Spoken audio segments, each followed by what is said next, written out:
Hi, this is Dr. Taheri. Today I would like to give you a lecture on project management in general and specifically Gantt chart and how we develop the Gantt chart, what is the use and significance of Gantt chart. This lecture would be an interest of my first year APSI 170 engineering fundamentals students, as well as our fourth year capstone design students at UBC Okanagan.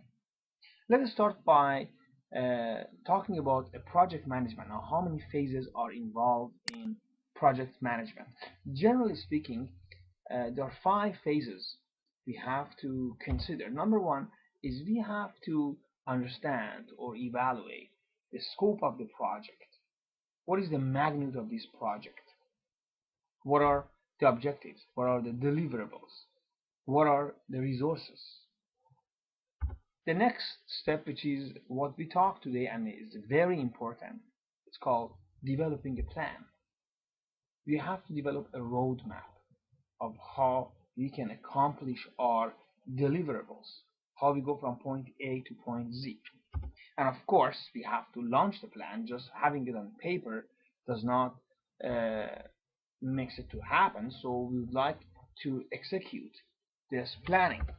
Well, of course, we have to monitor and control this planning, see how we follow the plan, what are the obstacles, if there are any barriers. This is the important part. The next step is we have to finally close up the project, which is the final. We have to finish the project. Now, I would like to talk more about, as I mentioned, the planning. So the planning involved in 5 subcategories. Number 1, it's called identifying the project tasks. So what are the tasks in the project? The definition of task is an individual activity that it has a goal itself. The goal is within the goal of the project. So this activity should have a beginning, should have an end. This activity should have a duration. Activity should have some people involved on it. So this is what we call it as a task. The first step is we have to break down our project to several mini projects or tasks. And the technical term for this part is called WBS, work breakdown structures. So as I mentioned, the next step would be you have to identify the duration of each task. You have to define what are the resources required for the task. Then of course we have to develop something that's called the structure analysis project network. We will talk about it when it comes to the topic of PERT chart. And finally, of course, after all, we would have a project proposal, and we have a roadmap which is right in this stage. If you perhaps you are a contractor, then this would be your business plan or how you want to pursue it. Now, thinking about WBS. So a WBS is a functional decomposition of a system. The decomposition of my project, breaking it down to as much as detail as is required. And of course depends on the complexity. Sometimes a task itself has several other mini tasks or subtasks. So we have to go as detailed as possible. Sometimes the task is very simple, so just paint the wall. So there are not many subcategory involved in it. But either way, we have to write enough details that it becomes clear. Now, one of the most important part in defining the task is you have to create a logical dependency between these tasks. These tasks are not independent from each other. They are related. There are, generally speaking, 4 possible relationships between these tasks. Number 1, which is the most logical relation, is start to finish. That means one task cannot start unless another task is finished. To give you an example, if you are constructing a building, first you have to finish the foundation, and then you have to build the wall as well as the roof and other components. So without foundation, you cannot start building the walls. The next one is the start to start, and it means that two tasks, they have to start at the same time. To give you a tangible example, for example, pouring concrete for foundation and leveling the concrete, these two tasks should be done at the same time. There is no sense in you pour the concrete and after a week or so you come and level it, because by then everything is dry out and you can actually level the poured concrete.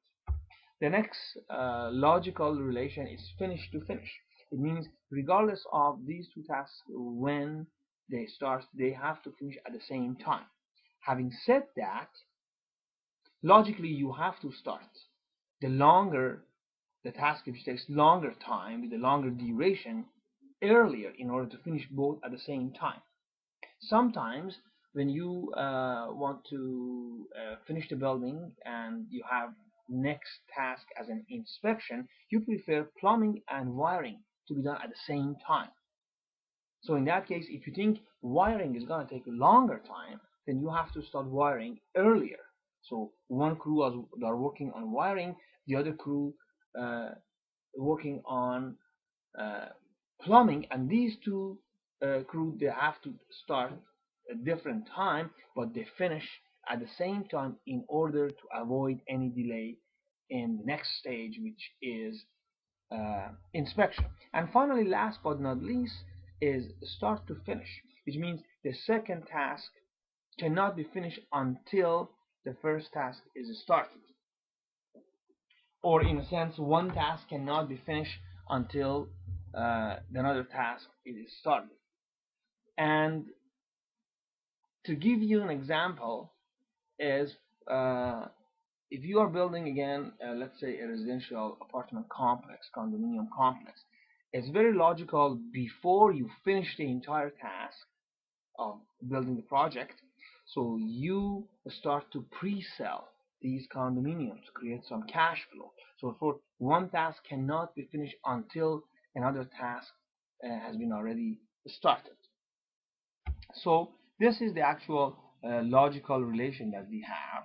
So we can see this is first one is finish to start. So this task cannot start unless the first one is finished. Start to start, both should start at the same time. Finish to finish, both they should finish at the same time. As you can see, this task, because this longer, should start earlier. And finally, start to finish means task B cannot finish until task A is being started. So this basically are four possible dependency. Now, of course, one of the best way to create this roadmap and dependency is called Gantt Chart, and it's coming after the person who invented. His name was Henry Lawrence Gantt. Is the father of Gantt Chart. So what basically we have, Gantt Chart is simply a timeline with the tasks that can be connected to each others. So we can simply do that in Excel, in project Microsoft Project Management, or Microsoft Project Manager.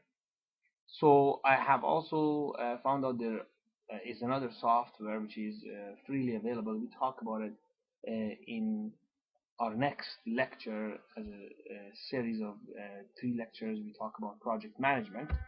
So this is actually simply a step-by-step instruction how to build a Gantt chart. So you can see the first step is you list all the tasks that are here. So obviously when you list them, they'll all start at the same date, then all have one day, just start. The next step is, of course, you define the duration of each task, as you can see here. And then, of course, you create the dependency between these tasks. And by doing that, you start to get to the final stage, which would be finding the critical path. Now, for example, you can see task 1 is related to task 2, and as you can see, this task 2 cannot be started until the task 1 is finished, so as we have task 3 related to task 2. Now here, task 7, you can see here, this task, of course, it has related to 2 different tasks. So task 7, which is painting, has to be done after both electrical and the plumbing is installed. So we have 2 restriction here. Usually they call the last task as a 0 deviation because it's a milestone.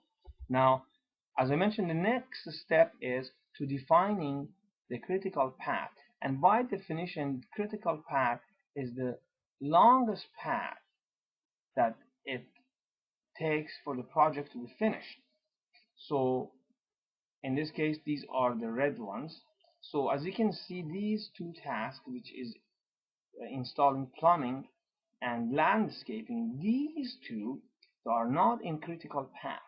So having said that, it means that these 2 tasks both can be delayed, maybe for a day and a half in this case, without affecting the outcome. And as you can see here, the entire project takes about 10.5 days, and the critical path is task 1, 2, 3, 4, 5, and 7, not task 6 and 8. And this is the minimum required time to finish it. So you mentioned that these 2 are not a part of the critical path, and what do you call them? We call them these tasks. They can be slack or they can be float. It means that we have more actually freedom to accomplish these tasks, and in this particular case, both these they have 1.5 day of float. So this is very handy, because if somehow you feel that you are short in another task, and you understand that these 2 tasks are a floating task, maybe you can take some of the resources allocated to these 2 tasks for other ones, that it causes 1.5 delay in these 2 tasks without causing any problem for the entire the project timeline. And of course, remember that the tasks that are in critical path, they don't have any slack. They have to be bang on done at the time that has been defined. Otherwise, the project is going to be late. And just if you want to ask yourself if there is any task in the red, someone asks what is the slack time in this task, the answer is 0. There is no slack time, or these are not floating tasks. So these tasks, they have to be well defined. They should have a duration. We should allocate resources to tasks, and also we have to create dependency. It's very important when we break down the project, and again the technical term is WBS, work breakdown structure. We have to define these tasks in a way that they are clear enough. Now, there are several softwares, including Microsoft Project, with which you can manage your project. They are sophisticated. Some of them are more commercial. But I came across to know a software on internet. It has all the bells and whistles. It's very versatile. It's very easy to use. And last but not least, the price is right. It is a free software, and the name is Ganttproject. So in order to locate that, we just Google it. Just type Ganttproject, one word, and you can simply download that. So just here, Ganttproject. The website, I believe, is www.ganttproject.biz. So you just click here and you can simply download and install it. And if you do that, you end up getting a window like this. This is the newer version, is 2.01. Just cross this. Now let's go back here, and this is actual Gantt chart, steps by step using Microsoft Project. I try to simulate the exact same structure on Ganttproject. So we have a project which is basically building a residential, perhaps rancher. So start from clearing the site, lay foundations, put up walls, put on roofs, installing electrics and installing plumbing. Then we do the painting, landscaping, and finally is the last stage, which is just finishing, this combination of all together. So let's just start to making this on our Gantt project. Okay, so first go here, press new, and I call it building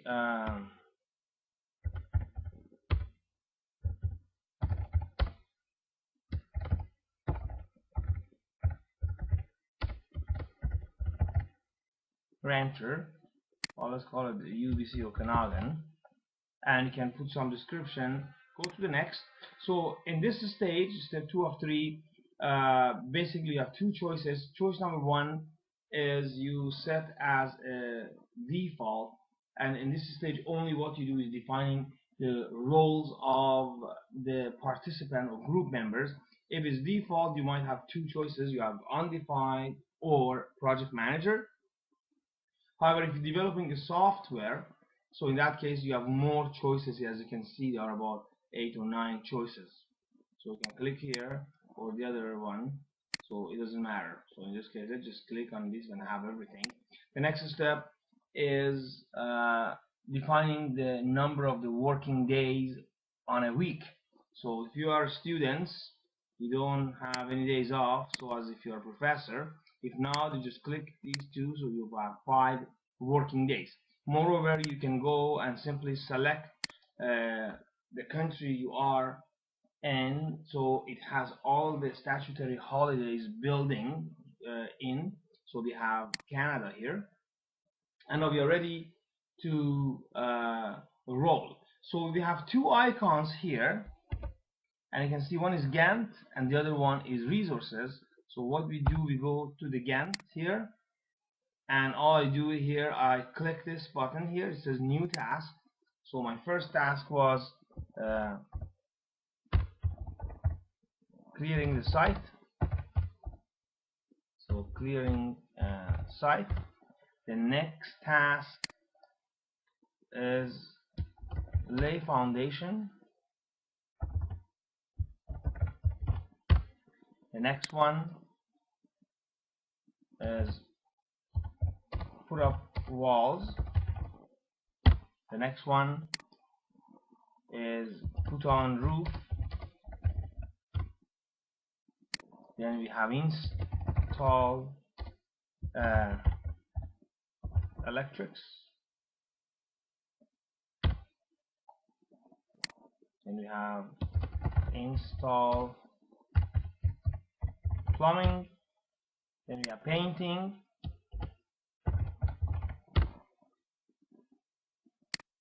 And we have landscape. You might want to have one more as a finish. It's not really necessary. Sometimes you want to have milestone, but this is simple. So as you did it here, you can see that you have here 8 tasks, and each of them, of course, they have duration of 1. So the next step obviously is here you have to have the duration changes. So here, this is the list that we have. So we try to follow the same thing here. So for this one, let's go back here. The durations are, so it's 2, 3, 1, 1.5, 2, 1, 1, 1 and 0. So it's 2, the next one is 3, next one is 1.5, then is 1,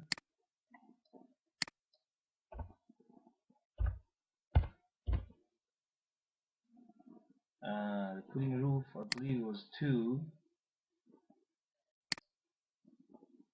Sorry, the putting roof is 1.5, 2, and then all the next 3 is 1. So 1.5, 2, and the rest are 1. So this is the step 2. So define the duration. The next step is, and it's very important, is to actual creating the dependency, and we talk about it in our previous lecture. There are 4 possible dependency here. The dependencies are here, can be done by either you select the task, you can go here, it's called task properties, or you double click on any task here, and that's what you get.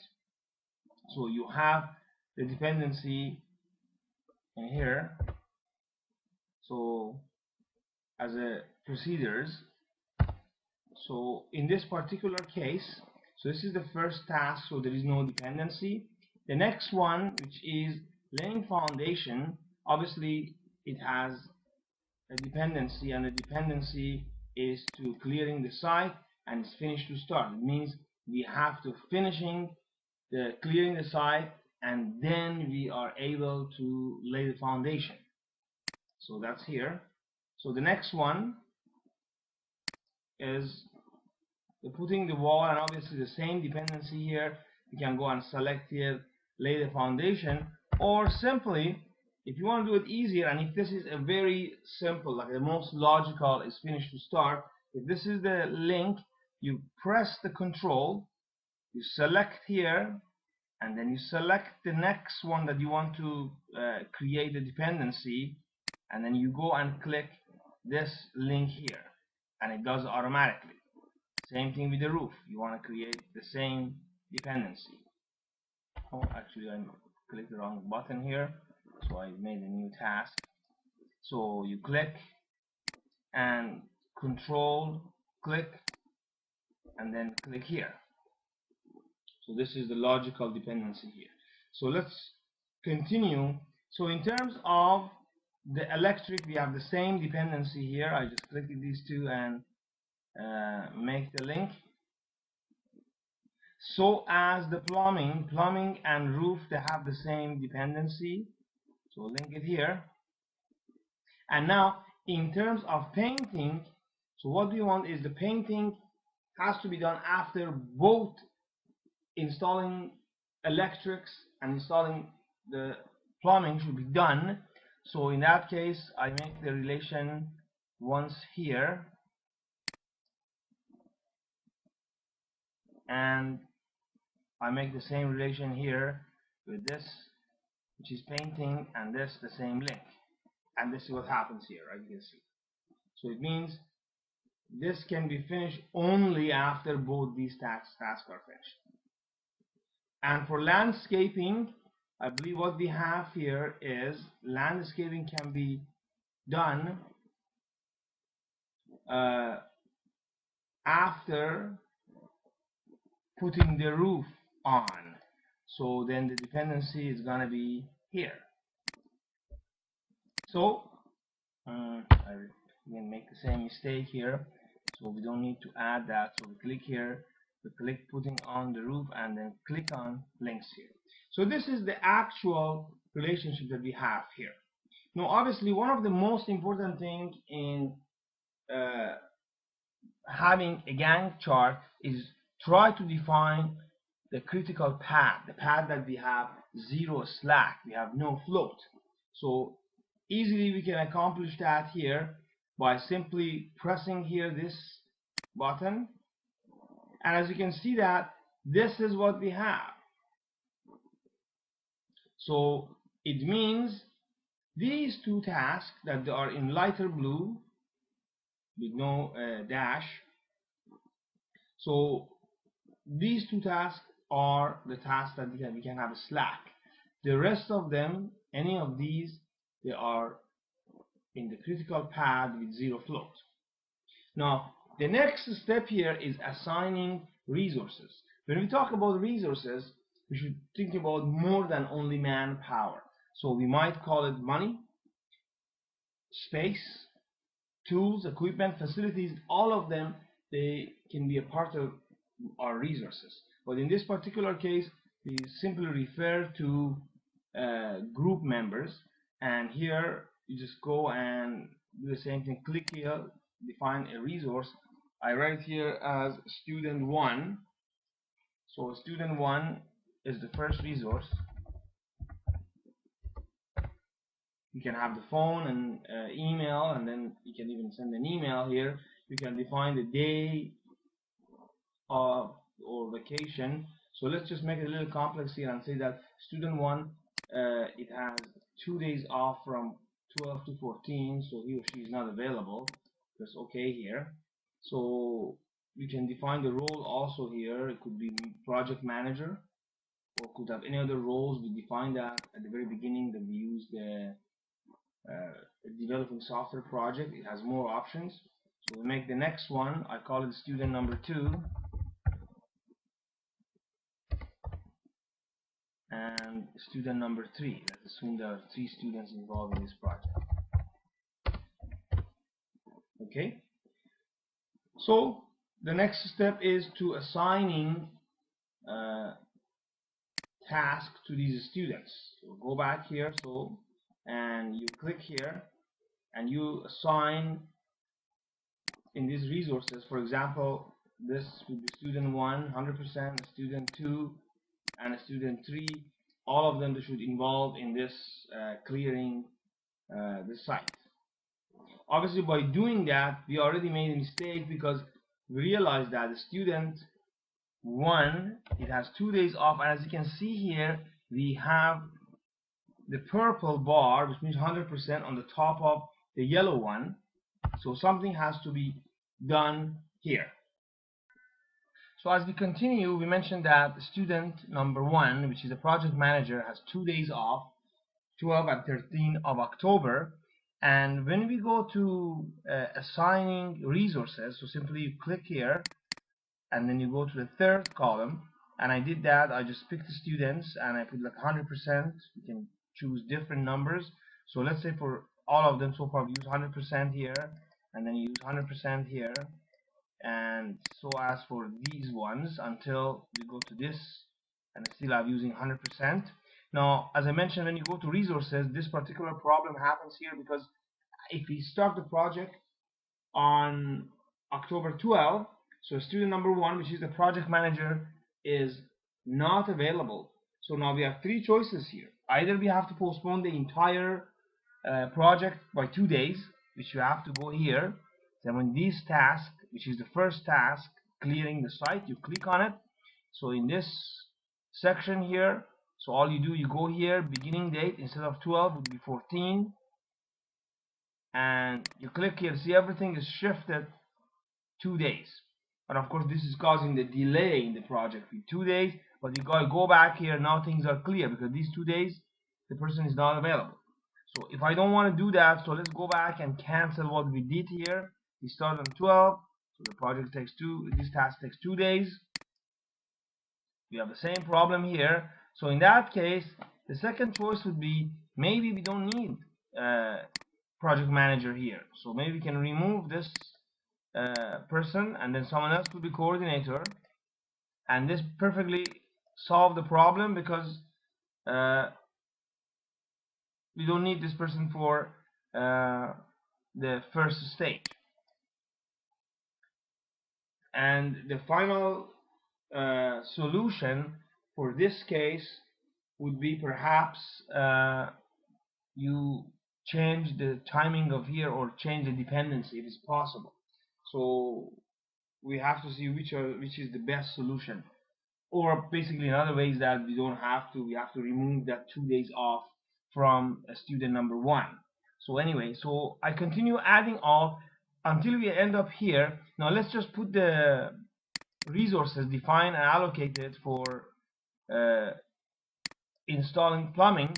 And if I use 100, 100, and 100 here, you can anticipate what's going to happen here. When I click here, I have this problem that in this particular day, because there are 2 concurrent tasks are in progress, and I assign both 3 students for number 1 and the same students 100% for number 2, I have the problem that we have 200% usage of my manpower is not possible. So therefore, logically in this case, I have to come and modify that. And let's say, for example, I remove student number 1 from this task, and we give each of them 50%.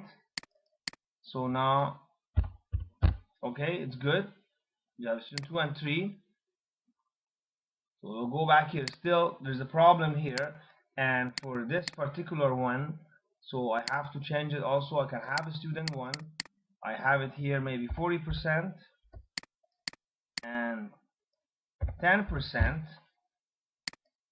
Go back here, and now you can see here, as it shows, while student 1, 100% is being occupied in first task, and then we have 60 and 90% of student 2 and 3. So the remaining would be 40% for student 2 and 10% student 3 for this task. So particularly if I go here, I can use student 1, so I use 40% of his time or her time, and then here I can use only 10%. And if I go back here, everything should be clear, and you can see that they're using all here, and of course they are free here 50%. And finally this one, I can use again all my resources here.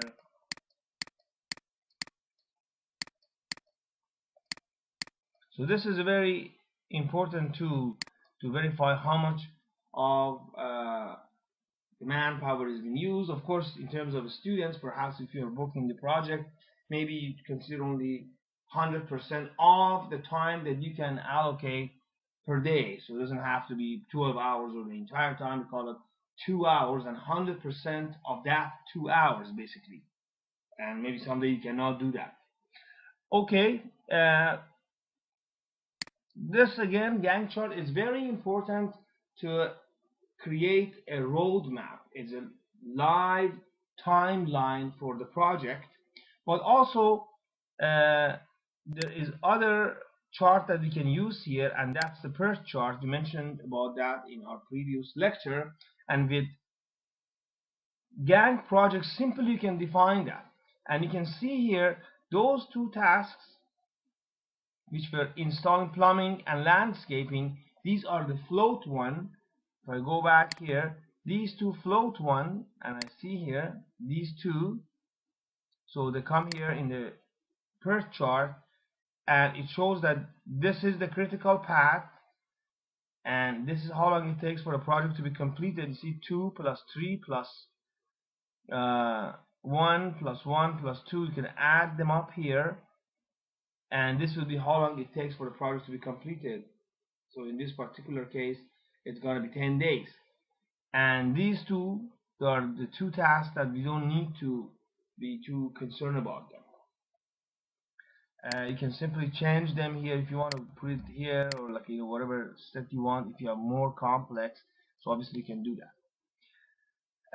There are a few other techniques that you can use here, and there are other features. For example, you can use this up and down button to change the perhaps sequence. I can bring it down here, or I can bring it up there.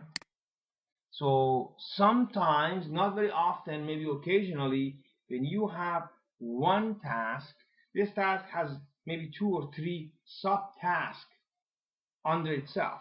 So in that case, we can use the other 2 buttons here. One is indent and one is unindent. So for example, if I decide to put, let's say, painting as a part of plumbing, so I just do like this, click these 2 and do like this, and you can see here now my installing or install plumbing goes underneath, and this is how it looks like here.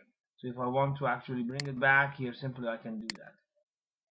So we can put maybe more, maybe put all of these underneath, and then you can see what happens here. So these, we have two. We have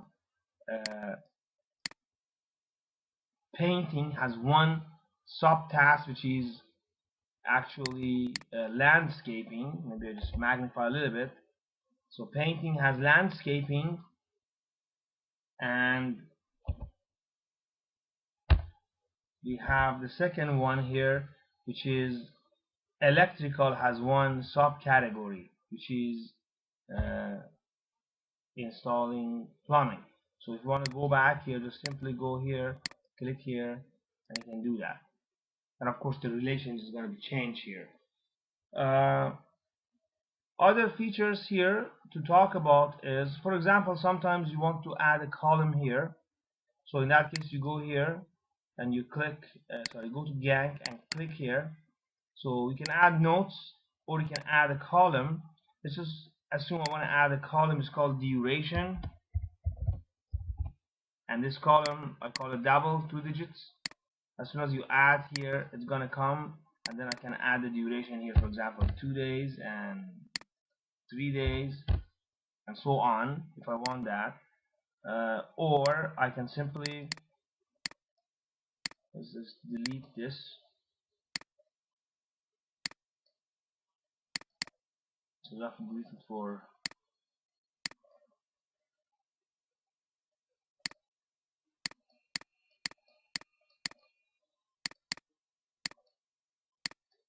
add another one. And what I do, in terms of here, I call it test, for example. You can even have it as a yes or no. The default is yes, and I add that here. Go back here. Oh, now sometimes actually this is what happens.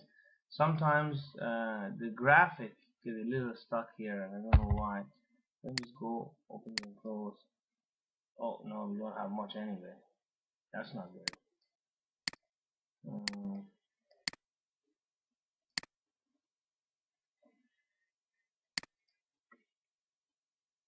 Well, let me close this. No, it doesn't come. Maybe quit. Let's save it and go back here. So it's a very good idea to save that. I'll show you also a feature that you can save, and you can register it as a version of it, and you can add so many versions as you go along. It's good that you have, even in one project, you can save few. This is the one we have. That looks a little better. You can see it did actually what we wanted to. So you have duration here, and you add here, and then you can click on it, whatever is that, yes or no, and positive or negative. One more thing is, if you click on, just hover the mouse above that, so you will see this black triangle comes. You can simply extend it, and it can show how much of this task has been done. So like, for example, if I go like this here, and like go this much, so for example, if this task has to be done in 4 days, and assumingly each day you have to 25%, and you are in day 3 and you have done 25%, that you know for sure that you are behind and something has to be done about this task. So these relations can be changed. Also, you can create different dependency. You can actually change the size here if you need to do that. What else? So if you want to get a little more advanced, you can actually import resources from Microsoft Project. So you can go say import here, and as you can see that you have two possible input. Either is a Gantt format, or you have Microsoft Project. In resources, you can also send email to one resource. Task properties here. So you can also actually make milestone, and I'll show you how to do that. For example, if I want to add another task here, let's go here, add one more task, and I call it finish.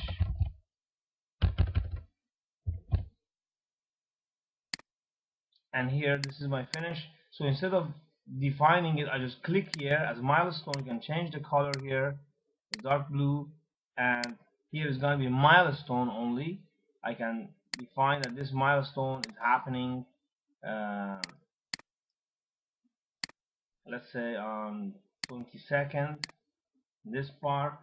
So, but the problem here, if I add this one, for some reason, this version, sometimes it doesn't give you, and depends on where the milestone is, it doesn't give you the path. So I'll give you an example. If I move this one from 24th to 26 or 7, and I discovered that from even older version, then you see by clicking the path, it doesn't give me the critical path, because it somehow in the coding of it think about this is not correct and is not feasible. So I have to bring it before the end of the task. If you bring it back, and sometimes even when you bring it back, it doesn't do it again. It did previously, but now maybe it doesn't do it, and I can see it doesn't do it actually. So this is another maybe bug in the system. But if you don't need a milestone, you can just maybe simply take it away. I think as far as the basic part goes, again, you can do so many things. You can go to settings here, you can change the settings, you can change the appearance of it. So there's different parameters you can change here, language. You can actually export it from other programs here. You know that you can have a comma or tab formatted from Excel. So this is up to you to take it to the next level.